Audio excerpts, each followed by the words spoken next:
This is Quad Radio. Oh, yeah.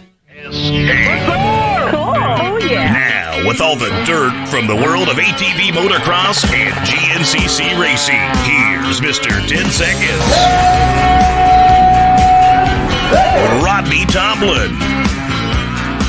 And a good evening, everyone, as we welcome you out here to this wonderful, oh, I see what's going on here. I got too many live things going on all at the same time. But good evening and welcome to the E-Racing Quad Radio Show. My name is Rodney Tomlin. Tonight I am with Ben Webb, who is going to be joining us here in just a few moments as we'll be talking a little bit about the ATC revival, I guess you could say, the three-wheel revival that has been going on for the past few years. If you've been coming to any of the outdoor ATV motocross races, and you might be familiar with some of the classes that they have. I guess their support classes is kind of what they deem them technically. And I understand that they have a new home now in the D6 Ultimate Quad Series Championship over in Pennsylvania, which encounters, well, Pennsylvania, I think parts of Maryland, maybe even New York and different things like that. But nonetheless, D6 got a lot of great things going on there with the Ultimate Quad Series, and certainly want to say thanks to them as they've been a big supporter. Want to welcome everyone out here tonight as well. I see Jim Woolenweber from the NAATV has joined us up here. I know we need to get a word in with him. I don't know what their series and championship is going on like up there in the Great White North right now, but nonetheless, they're telling me no audio. Can you hear me now?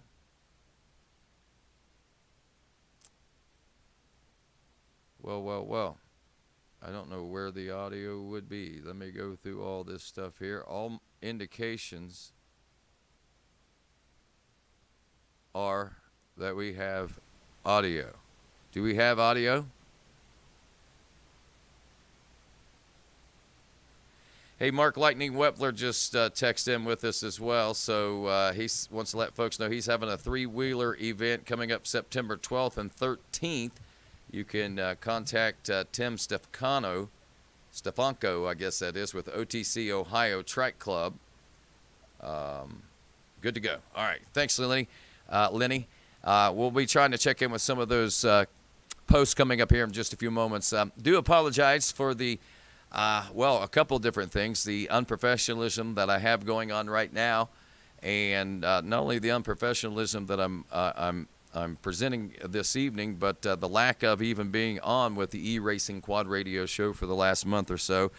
I can make up all kinds of excuses, and I have been busier than a one-armed paper hanger, to say the least, but nonetheless, that doesn't afford me any reason to slack off on my duties and my dedication to the ATV Racing Nation. So I do apologize sincerely for that. That does seem to happen a lot around this time of the year. Every year, it doesn't seem, no matter what I do, I can't seem to keep everything going. But I do want to take this opportunity to say thanks to everybody over at E-Racing for believing in Quad Radio, and everyone that supports Quad Radio and all the efforts that we have going on.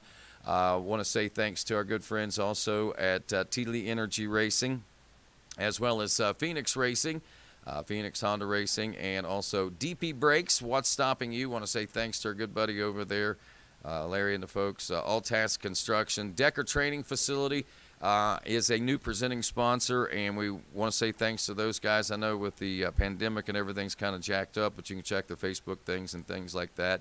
Ladon Racing, we'll certainly want to say thanks to those folks. XS Motorsports, Walker Fowler Racing, JSR Moto Designs, Dalton Turpin Racing, want to say thanks to those folks. Ford Brothers, SSI Decals, also our friends at 88 Live to Ride. I may have said XC Parts Solutions, but whatever the case may be, and you. And even if I didn't mention you and you're a supporter, and I forgot to put you on my list here tonight, I certainly apologize for that, because, like I said, it's been kind of crazy around here. Certainly want to say thanks to Spider Graphics also, a brand new supporter. They help out with the new logo for the 10 Seconds logo over there, so just want to say thanks to them. I am going to take a quick break. I do want to give an opportunity to shout out to those folks that make it possible for us to be here. We'll be right back after that, and then we'll be talking with Ben Webb about all the great things that they have got going on over there, of course. And I'm trying to make sure that I get to the right. There we go. Yes, we are in the right area here, I believe now. So with that being said, maybe. See, like I said, I got too many buttons here to push. There we go. But nonetheless, we'll take a quick break, and I'll be right back. Hopefully everything will be back in order. Ben Webb is online with us. I have talked with him. We will be talking ATC racing, so stick around, folks. The E-Racing Quad Radio Show continues right after this.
And we are back here on the E-Racing Quad Radio Show, and just want to welcome everybody out, and again, saying thanks to everybody for tuning in and keeping up to date with what is going on here at Quad Radio, even though it has been a little on the shy side of things here in recent weeks, and the last 4 weeks or so, I guess we could probably technically say, to be honest with you. But we say hello and good evening to Ben Webb out of Maine, one of the ATC animals, part of the revolution that folks have seen coming up. There's a lot of you guys out there, Ben, and we take this opportunity to welcome you out to the all-new E-Racing Quad Radio Show. How's things going for you over tonight in is that Gorham, Maine? Yes, sir. Yes, Gorham, Maine. Yep, things are good.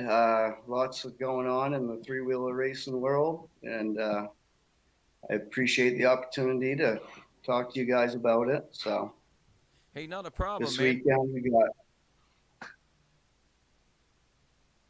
Sorry, I cut you off, Rodney. No, that's all right. I cut you off. I know there's a little bit of a lag and delay possibly in the system since you're clear out there and everything. But I don't know if you heard me talking there in the beginning there. Mark Lightning Wepler at Lightning Raceway in Wapakoneta, Ohio, are going to be having a three-wheeler race coming up September 12th and 13th. Tim Stefanko. I don't know if you know Tim with the OTC Ohio Trike Club, but they've got some things going on over there as well, it looks like. And this is a revolution and a movement that it seems to be taking some I guess some life to it, man, because we've seen it kind of trickle down out of the Northeast, and it's working its way west, it looks like. Yeah, that's right. It's all over now. I mean, a few years ago, it was just a couple small groups here and there, Pennsylvania, Ohio, New York. I think 2017, they got Unadilla as like the first national race. I think that was the first big race, I'd say, to get some attention to the three wheelers. And And now it seems as it's growing. yeah, there was a lot of attention. I remember watching you guys, man. There were some guys that were actually launching. What is that? That big tabletop, the Sky Shot. They were hitting Sky Shot, and I was like, I mean, I wasn't the only one that was amazed by it. Not necessarily because I don't think that people have the talent or the skill to be able to do it, but to take machines and to have the nerve, I think, to be able to launch something like that is pretty impressive personally. Yes, definitely. Two young gentlemen, Tanner Pies and Jacob Hall. They're both young men that are impressive to watch every time they are on the track. So there's quite a few others. There's a bunch of guys down in Florida ATC Syndicate on Facebook. People can follow them. They've been hard racing, 15, 20 races a season, year round. March 6th and 7th, 21, they're having a BDT three-wheeler national city, Dade City, Florida. Yeah, This say that one more weekend, time. You kind of clipped out there just a little bit. Say that one more time for us. okay, I'm sorry, yeah. March 6th and 7th, 2021, at Dade City in Florida, there's going to be a BDT three-wheeler national championship race. It's just three-wheel, 2-day event. I believe this is the 4th year they're doing it. And every year it's been a great time, good people, Dade City Motocross. It's a great track and very friendly. Awesome, man. And I want to welcome everybody along on Facebook that is tuned in right now. We're also live on YouTube for those of you that may not know that. And just glad to be able to do this. I'm spreading my wings out there just a little bit, just to let folks know. Even though I think I might have missed the audio on my commercials there just a few moments ago, but aside from that, I think we're doing all right on the technical end. But we got quite a few folks that are tuning in with us right now. So glad to have Lenny Mack listening in. Also Robert Nagy tuning in with us, as we said. Jim Woolenweber. Billy Miller is also tuned in. Want to give you guys a shout out. Chad Galley, big shout out to Steve Kirshner as well. Mark Lightning Wepner, also Deborah Green Webb. Jack Televagot, yeah, I don't even want to go there. Chris Furches, hey, welcome to you, buddy. Mike Burley, also Richard Kearns. Marvin Mankara, Brandon Rischel, Jeff Hines is on with us. Dustin Steinbeck. A whole lots of folks. They just keep popping up, man. It just keeps adding up and keeps adding up there, Ben. So we got a lot of attention of a lot of folks right now across two platforms. So let's talk a little bit more about this ATC program. So it's something that we got a little bit of a national recognition whenever we were at Unadilla a few years ago, but this is something that's been going on for a while before that, because I mean, you guys had to have that club, that organization. I mean, there were people coming from all over the nation to come race that, from what I recall, and still do quite possibly come to some of those events and so forth. So I mean, it has to have a little bit more backstory than a bunch of guys with three-wheelers showed up at the Unadilla ATV National. Well, I mean, Facebook, was a huge part of getting these guys together. I know my situation had a three-wheeler sitting in my shed for 12 years that was in pieces I didn't touch. And the revolution of Facebook, you get to see all these other guys doing this stuff. And like the Ohio Trike crew, they they've been doing it for a while. Some guys out of Pennsylvania, Troopa, Trike Racers United, Pennsylvania. They've they've been doing it for years and years and years. Some guys that never died in 86, 87, true diehards. You know, and that's so true. I mean, it really is. That's a true statement. For some guys, it never died. And the thing about it is, there's a lot. I understand there's a lot of the 250R motors, but like I put in the statement leading into this one for the promo shot that I did there yesterday. This ain't your daddy's 250R, son. This is a little bit different than what we're probably accustomed to as far as the ATC racing is concerned. I mean, you guys, there are those out there. There's still some of the old style machines out there, but I mean, there's a whole new beast that you guys are in the process of building right now. Yeah, that's right. I mean, there's companies that are taking 2020 CRF 450s like BVC trikes. They're building conversions out of new dirt bikes. So you're getting electronic whole shot assist, modern suspension, tuned to the hills. So it's like you said, it's not your daddy's three wheelers anymore. No, to say the least, it sure isn't. And of course, with that, man, tell me how you got into it. I mean, how did you get things going your way? How did you? I mean, you like you said, you said you still had yours around or something like that. But I mean, how did you find these group of guys? How did you guys all get together? How did this all come? And where did the revolution start? Was it in the New England area? Was it in out west? Was it a conglomeration of different guys talking on the internet that said, hey, let's try this, and everybody come together from all parts of the globe? Or I mean, what was the true story of it? Do you know how it all got underway? I don't know all the ins and outs of the beginnings. Like I said, as far as I'm aware, a lot of guys just never gave it up. I know the group out of Pennsylvania, the Trooper group, they were kind of always racing and keeping it going. Me personally, same deal as I mentioned previously with Facebook. It just actually the Florida ATC syndicate that got me into it personally. Mm-hmm. I saw on Facebook that they were having a race at Bostwick Motocross Park in Florida, Green Cove Springs, Florida, I believe it is. And talking through a buddy, Silas Heiler, he happened to drive a tractor trailer truck from Florida to Maine. He was at Florida at the time and had his personal pickup up here.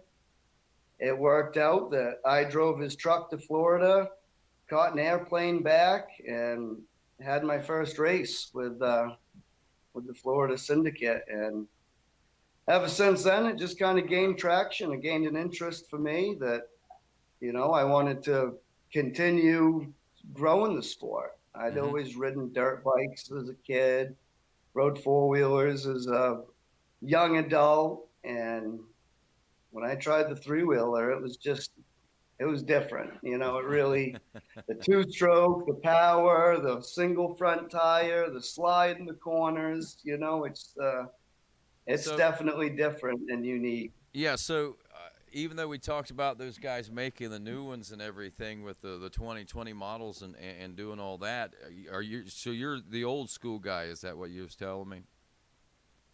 Yeah, I still run a two-stroke. I'm thankful to be sponsored by BDT Motorsports. So we got some top-of-the-line two-strokes, like a 363 and a 268. They're pretty well built up, not just your average stock 250R you'd buy in 86, Yeah,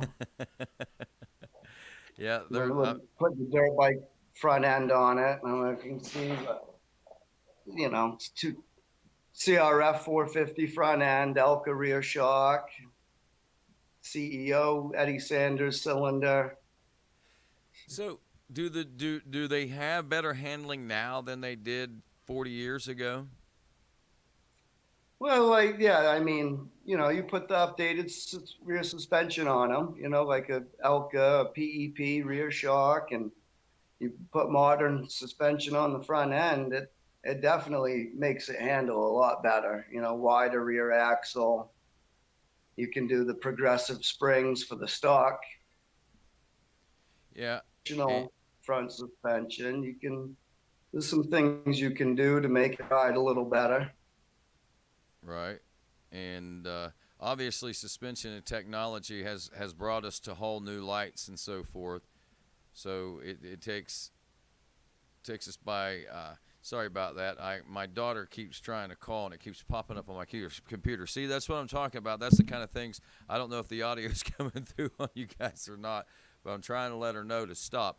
But anyway, it's always chaos in my family. My family, I don't know what it is about my kids, man, but if they get the inkling of an idea that I'm having a good time or something's going good for me, or think they gotta do something to try and to jack it up. I push decline for a reason, you know what I mean? So, but anyway, so with that. We see that you started this out in the NEATV. I talked about that's a great series, a great championship up there, and I know that it became something good for you guys, but at the same time, it is someplace else you had to find another home. I guess is probably the best way to put that, huh? Yeah, that's right. Like I said, I reached out to Andy Pellegrini. He's a member of NEATV back in 2017, and mentioned to him about, hey, what do we got to do to get these guys local in New England racing? You know, New England's got the advantage of having multiple states in a kind of a close knit area, and he was a important rider in the club at the time. So I figured reaching out to him would be beneficial. And he reached the owner of the series at the time. And between the two of them, they said, let's try it out. Let's see how it goes. And we did 2 years with NEATV as Howard is the owner. And, things went good. Jim Wollenweber bought the series 2019, and it was just kind of a bad year for a few guys, me included. I started out the year with a wreck at Central Cycle, and towards the end, a few guys kind of had some engine troubles and some mechanical issues, and it kind of was hard to get riders at the gate at the end of the series. A few things happened, and yeah, they just decided that they were going to move on to other things, and we did the same with the D6 Ultimate Quad Series. So you found a new home. You found a new home with yeah. D6, and the great thing about it is, I mean, like you said, I mean, there's whatever the reasons are, and with Jim and the series, and obviously with taking on the new responsibilities and things, I know there's a full plate up there, and I know that oftentimes growth. In order to grow, you got to change some things up. You got a good foundation there. And so you talk to the folks at D6. Let's talk a little bit about that. Now, this is your first year with D6, or is this your second season with them? It's hard to tell. This 2020 year seems like 5 years all combined in one. I have totally lost all concept of time, so I make a lot of mistakes right now. I know, what a crazy year it's been, huh? But this is actually the second year of three-wheelers in D6. My first year with D6, as we would, NEATV last year. Mm-hmm. So, that's awesome. Yeah, same deal. Just through Facebook, I knew that they were racing down there, so just kind of grabbed some of my crew and trying to. That's a great series with some great people, and it's a good time. You get to go and watch some really great quad racing. You get to watch these futures and the young kids, and then you get to watch the current pros, and you get to go out yourself and have fun. How much better could you ask? Yeah, no doubt. And you'd sent me some video, and I was trying to get everything all organized. I didn't get in town till late to my new studios. I do have new studios if people haven't figured that out. So I am moving forward right now. But I didn't get a chance to get the videos uploaded. But man, the gates. I imagine that you guys probably have more than one class on the line at a time. But those gates are pretty full. I mean, there's a lot of three-wheelers out there on the track at one time. And everybody seems to be close to the same skill levels of the videos I was watching anyway. Yeah, we're trying to limit the classes.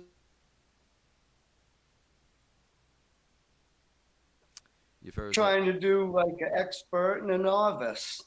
Yeah, so you're trying to limit. You froze up there for just a second, but you're trying to limit classes, and then I heard you say expert and novice. So, you're going from. I guess I missed something there in the middle, right? Yeah, I was just saying that we like to keep the gates big. You know, we want a lot of trikes on the track at one time. And so you try to keep the classes to a minimum, 2 classes, expert and novice, and it seems to work pretty well. Now, this is a class that you think it would be a lot of the older dudes would be, like, yeah, man, I got to relive the glory, got to go back to 1982, 1983. I was the man. Jimmy White didn't have nothing on me. I could crush him and blah, blah, blah. But here we are, there seems to be a lot of youth in this one.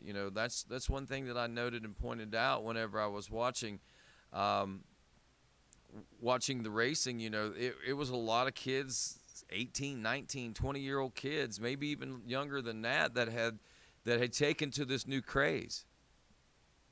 Yeah, it definitely is. I mean, we got some kids in the 12-year-old range down at the Florida series. They're 12, 13-year-old kids out there on converted 250 Yamaha, 250F Yamahas converted into three-wheelers. And so, I mean, it's as big as you want it to be, as big as you can dream it. Yeah, it sounds like it. It sounds like it's really taking on some steam too, man. I mean, I'll be honest with you. I was like, that's pretty cool. That's a neat little niche thing that's going on. There's a handful of guys that seem to be having a little bit of fun doing this, and then all of a sudden, you see it at more and more events, and you see more and more competitors, and you see that the technology has been afforded to the three-wheeler revolution too. So I mean, this type of racing may have been about what killed our sport of ATV racing at one time, but now that it is a niche sport, their technology has really come a long way, and it has helped advance I don't want to say the safety factor, because racing in general is not a safe sport, period. And riding a three-wheel vehicle is not an easy task, and I would have to say maybe in some circumstances not as friendly as what a four-wheeler would be. But I mean, they all have their I guess opportunities to give you a bad ride, to give you a bad crash or something like that. But I mean, are you noting a lot of crashing or anything like that in the three-wheel thing, or has everybody got this stuff so dialed in anymore, and the technology has taken us to such different levels and feats that it's nothing that's really a big issue out on the track? I guess it never really was for the racers, because the racers always seem to have it dialed in. It was those backyard folks that always seem to have the problems, huh? Yeah, well, I mean, and we're not clearing big paychecks for being out there racing these three-wheelers either. So we all got to go to work the next day. So you keep it light and you keep it fun. Looks like we may have keep lost. It fun, got to keep it under control, and we don't want to make a bad name for ourselves for being the crew that's always reckless and getting hurt. We want to keep growing this thing and getting more people's attention, like yourself, and this D6 series, and maybe someday we can get a gate at every national on the series. The sky's the limit as long as you get the people that interested.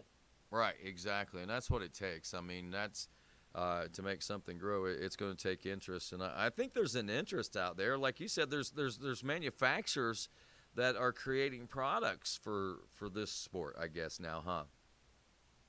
Yeah, there is. I mean, you go to a dirt bike track and there's 100 dirt bikes there, all four-stroke. They kind of all look the same after a while. I mean, how cool is it to go and check out some of this older stuff, that you don't get to see all the time? And like you said, it brings back some people. It brings them back to the glory days, and some of the other people get to experience for the first time. There's a lot of people that have never seen a three-wheeler on a motocross track. Yeah. So I know. it brings. I personally had never really seen one. Not at that. I mean, I'd seen somebody play around on a three-wheeler at High Point. You've probably seen the video. A friend of mine, Cody, did a bunch of crazy stuff over at High Point Raceway, and he's got like several million views or whatever on these crazy stunts that he was doing on a three-wheeler back. It didn't have any. I mean, it was one of those kinds that didn't even have the suspension or anything. So to say that I've actually seen three-wheelers in competition, I don't really believe that I'd seen actual ATV competition in real life, or ATC competition in real life, until at Unadilla a few years ago. So, that was my first exposure to it also. So, I have to admit, it was like kind of like about like what I was like, oh God, here we go. We got, and I don't want to take anything away from the 50s on, the YZ50s, motocross classes, that was always a fun class to watch. And then after a minute, it got kind of like, okay. Now, that was cute for a minute, but that's not the case with the three-wheel racing. It's not the case with 50 racing like that anymore either, with the technology and the kids and the talent and stuff. I mean, it's pretty cool to watch that, but and don't get mad at me, 50 moms and dads. If you sat in the tower as many years as I did, you'd understand what I'm talking about. But I mean, we didn't really get that. I mean, there was, you got a couple of guys out there that probably are not as acclimated to the riding and racing as what some are. But I mean, the guys that are putting on the show and the guys that are speeding it up are really making it exciting to watch. Yeah, I mean, there's some great battles, and it's just to see the three-wheeler kind of fly through the air on some of these jumps. And, it's just something different you don't see. And there's a risk factor involved, so it kind of gets you on the edge of your seat a little bit watching, and Right. it's a good time, I think. Wow. Okay. I'm getting some comments, and I'm going to start going through Facebook because we're going to wrap things up here shortly, Ben. But let's see here. It says we got, man, a good number of people have come in and out and watched us tonight. I see something here about Southern California doing it. Yeah, SoCal is having an ATC resurgence as well. So have you heard much about what's going out in Southern California with the ATC racing? Yeah, they have I think it's the Cal VMX series. They race out Southern California. It's all over, Rodney. I mean, there's a race this weekend up in Groveton, New Hampshire at the dirt side. This Sunday, they're racing three-wheelers up Speedway, Groveton, New Hampshire. This weekend, they're racing the NEDT, Northeast Extreme Dirt Track Series. They're racing in Michigan this weekend. Wow. I mean, it's Florida. They're racing in Florida at Dade City this weekend. So no matter where you are in the country, with a short drive, you can find some three-wheeler racing action. Dude, I'm not going to lie. I'm really impressed about how quickly this has kind of spread. And I'm sure there were other pockets of the three-wheeler ATC racing before I saw it at Unadilla, but to see how quickly things are going right now. Robert Malahat, part of New England racing up there. Randy Ingen says something about Camp Lockett and Campo for oval short track. I guess they got that. They got a California Vet Motocross Series as well. California Vet Motocross is having an event at Glen Helen coming up. Trikes are welcome on the truck track. That'll be pretty interesting. AZOP has allowed trikes. Robert Nagy says we need to bring the vintage class back to the Nationals for both quads and ATCs for every round. That could include the built two strokes and the new modern 4-stroke ATCs. That's pretty interesting. I like that idea. Lightning Wepplers, there's 7 mini 3-wheelers at Harrison County Fair Motocross this year. That's a lot, mini. I mean, when you think about it, I mean, because, I mean, where would you get a mini one, and where would it be prepared and ready to go racing at? Are the companies building those now? Absolutely. They're taking the ATC 70s that you were getting as a little kid, and they're putting the 140 Piranha motors in them and extending the axle out on one side and flat track racing them. You'd be some of those little 70s, man, they tear them up. Listen to this. I didn't catch this. I didn't realize this, and I knew they had a monumental turnout at the 50th anniversary of the Pine Lake TT, that big event up in Northeast Ohio. Steve Kirschmer says that there were 400 trike entries at Pine Lake for the 50th anniversary. That was a year ago, obviously, but 400 trike entries, and I kind of get that people bringing it out for the nostalgia of it being the 50th anniversary, but that might not be what we're seeing there. That might be the resurgence part of this, what we're looking at there. Not a bunch of old guys dragging out things and dusting the dirt off their old 3-wheelers, huh? Yeah, that's right. I mean, these guys are real serious about it. They're spending some serious coin, building some serious bikes, and putting down some serious competition. D6, you guys have an event coming up the 12th and 13th also. As I told you, Lightning Wepler having one there in Wapakoneta, Ohio. Welcome Jim Woolenweber back to the show with us as well. And Fred Craig says that they're going to be having another another race at Ashtabula at Pine Lake in September, sometime here in September. So I don't know what the date. Do you know what the date on that one is by any chance? You happen to catch that one? I am not sure. I'd have to look at the schedule. I have it on my phone. I don't really do the flat track TT series quite yet. I've been sticking to the motocross. I'm impressed with all the comments. I mean, Lake Elsinore GP out in Lake Elsinore, California, they're allowing ATCs now.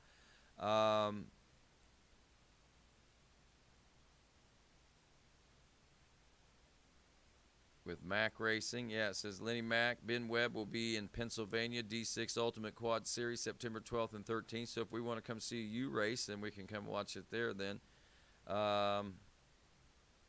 Okay. Having an event September 12th and 13th, Lightning Wepler says, he says, no race is just playtime. Stop out. So if you're not going to be racing and you want to come out and do some riding, and I'm sure that's more for than just the ATCs, ATV riders too, if you're not going to be heading over to the D6 race, which I kind of suggest you do that, but I understand there's some circumstances and situations that might put you in that you might not be able to do that. But I'm pretty stoked, to be honest with you, Ben. I didn't quite realize what we had going on. And while we got things going on here on Facebook right now, I'll ask if you've got any questions that you want to post, feel free to go ahead and post them. We'll ask Ben here in just a moment. And I also want to check in with what's going on over here on the YouTube side of things, just in case there might be some questions over there for us as well, because I know we get a lot of folks on YouTube and a lot of folks on Facebook as well. So we want to include everybody out there this evening. Appreciate all the listeners across the line. I know we did an event last week on 10 Seconds. We had some 1,500 viewers, and no chat has been involved in the YouTube side of things. So we're not leaving anybody out on that side of things right now. But with that, Ben, coming to a close right now, I guess we can probably go ahead and wrap things up. More information. Where can people find out more? We want to know more about how to go ATC racing. How do we find out? Florida ATC Syndicate on Facebook. That's going to get you the Florida groups. ATC Animals. We cover some stuff as much as we can, I guess. There's a 3 and 4 Racing Behind the Bench page on Facebook. They cover most of the Northeast Extreme Dirt Track Series information. And like I said, the BDT Three-Wheeler Nationals, March 6th and 7th. If you think that you got what it takes to beat last year's national champion, come on down, take a shot at it. Who was last year's national champion? Luke Peterson. Luke Peterson was 17 and 18, and 2019 was Jacob Hall. Wow. So Jacob was one of the ones that hits the sky shot there. Yeah, I remember his name now that you mention that. Well, Ben, buddy, I appreciate it. To follow you on social media if they want to keep up with everything. ATC Animals, obviously, that's something that you do. Do you have a personal page that folks might want to watch as well? Yeah, my personal Facebook, yep, definitely. Ben Webb, ATC Animals on Facebook, and I have an Instagram that's the real ATC Animals as well. And there's all kinds of information on Facebook for three-wheeler pages. Honda Hoarders, there's the Trooper group I mentioned. If you just search three-wheelers on Facebook, it becomes endless at some point. So. And that's good to know. That's good to see the resurgence back to life. You guys are a very unique crew, I guess you could say. You've got all the advantages of a fourth wheel, and you guys elect not to use it. I think that's great. I love there has to be a certain thing about the adrenaline that comes with riding one of those, and the differences that come along with it as well. But Ben, thank you again for bringing this to my attention. Thank you for being a part of QuadRadio and the E-Racing QuadRadio show. We've certainly been proud to have you on board, and looking forward to seeing where the new reviving trike racing goes, buddy.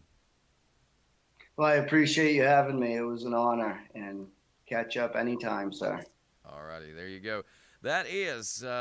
Again, Ben Webb, again, thanks for talking with us here on the new E-Racing QuadRadio show. Again, I want to say thanks to E-Racing, again, for being such a monumental supporter. Decker Racing and Training Facility down in Florida, the County Line Motocross Facility. Check them out on social media, Twitter, Facebook, also on Instagram as well. We also want to say thanks to Phoenix Racing, Teely Energy Racing, and of course special thanks to DP Brakes, as well as the many other fine folks that help make it all possible. You see their names scrolling up on the screen. We may or may not say their names sometimes, and their names may or may not be scrolling up there, but you know who you are that support this effort, and we certainly appreciate everything that you are doing. Our next ATV motocross racing event is coming up the weekend of the 20th and the 18th, 19th. We're going to be headed down to Texas. That is for ATV motocross. If you're a GNCC racing fan, we will be 12th and 13th in Beckley, West Virginia. The following round, 2 weeks after that, I think it will be the last weekend in September, we will be at the Sunday Creek Motocross Park, which is the John Penton race facility where we race the John Penton GNCC. We are reviving the old Burr Oak name, which is the old name of the Burr Oak GNCC. Before it was the John Penton GNCC. It was known by Burr Oak for many, many years. Same place that Barry Hawk gained his first win in 1991. there at the Burr Oak ATV GNCC. So with that, I'm going to wrap things up and say adios to everybody. Thanks to all of our sponsors. Thanks to all the viewers. I hope that you folks are sharing this. And if you aren't, shame. I don't know your name, but if I did, I was going to say I wouldn't shame you, but you know how that goes. You've seen me on the line at the GNCC. No, I wouldn't shame you. But nonetheless, thanks, everybody. Have a great night. God bless your heart and all your vital organs. We'll see you at the races real soon. We'll be also back with more Quad Radio interviews in the coming weeks leading up to our next rounds and also up to GNCC and ATV Motocross. Good day, everybody. From the Empire State to the Golden Gates, this is Quad Radio USA. Oh, yeah. Now, with all the dirt from the world of ATV motocross and GNCC racing.